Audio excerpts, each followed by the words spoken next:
এই গরমে সিজনের মধ্যে হালকা পাতলা খাইতে ইচ্ছা করে, তো এই বানাই নিছি আম পনির। তো আম পনির বানাইতে আমার লাগছে, আমি নিয়ে নিলাম কাঁচা আম দুইটা। তো একটু কাঁচা দিকটা লইলেই ভালো আর কি। তো দুইটা কাঁচা আম লইয়ে লাইছি। এবার আম দিয়ে চুলাই লাইতেছি, চুলাই টুকরা টুকরা করে এলাম।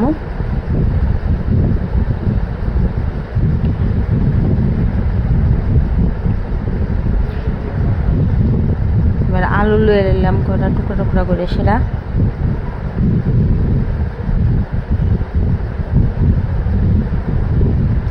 কড়াইয়ের মধ্যে তেল দিয়ে সেটা আলুটি ভেজালাম। তেলটা গরম হয়ে গেছে গা, এবার আলুটি দিয়া দেবো, একটু লবণ দিয়া সেটা আলুটি একটু লাল লাল করে ভেজালাম।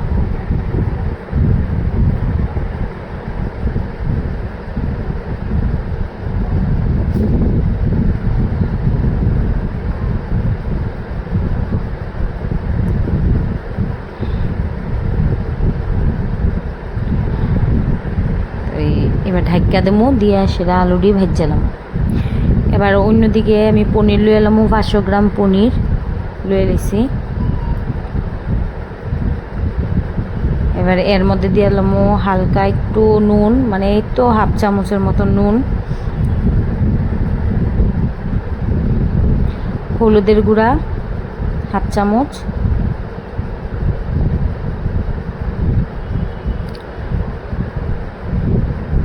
লঙ্কার গুঁড়ো দিয়ে দেবো হাফ চামচ।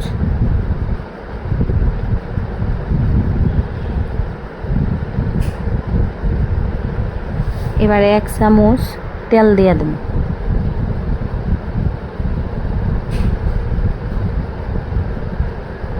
এবার ভালো করে মাখালাম,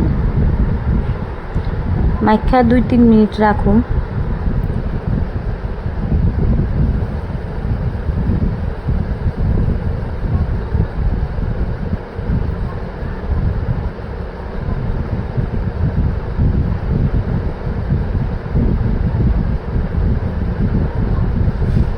বাস মাখা হয়ে গেছে গা, এবার রেখে দেবো সাইড করে। আর এদিকে আমার আলুটিও ভাজা হয়ে গেছে গা লাল লাল করে। এবার দিলাম আইলাম, এবার এই তেলের মধ্যেই পনিরটি ভাজালাম।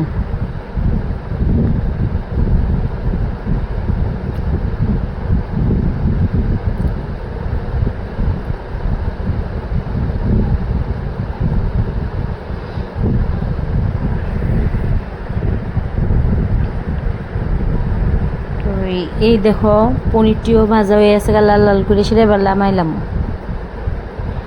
এবার এই বাকি যতটুকু তেল আছে ওইটার মধ্যে 2টা শুকনো লঙ্কা ফোড়ন দিছি, আর দিয়া দিছি কালো সর্ষা।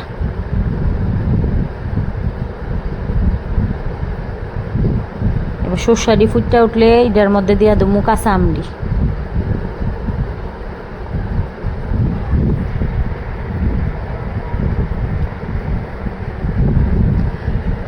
এবার যে প্লেটটার মধ্যে আমি পনিরটি মাখছিলাম, ওই প্লেটটার মধ্যে তেল মশলা একটু লাগিয়ে রয়েছে, এটার মধ্যেই আমি রান্নার মশলাটা করে নিলাম। তোমার একটু জিরা দিলাম হাফ চামচ, হলুদ হাফ চামচ, লঙ্কার গুঁড়ো হাফ চামচ দিয়া একটু জল দিয়ে গুলালাম।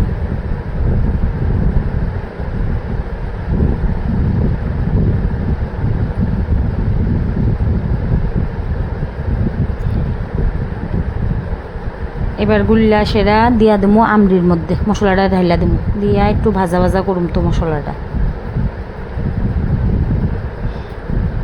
এবার দিয়া দেবো 10-12টা কারি পাতা।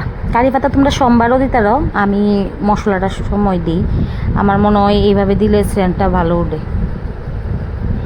তো এই একটু চিনি দিয়া দেবো, আমরা তো একটু টক থাকে, তো ব্যালেন্সের লেগে চিনি দিয়া দেবো।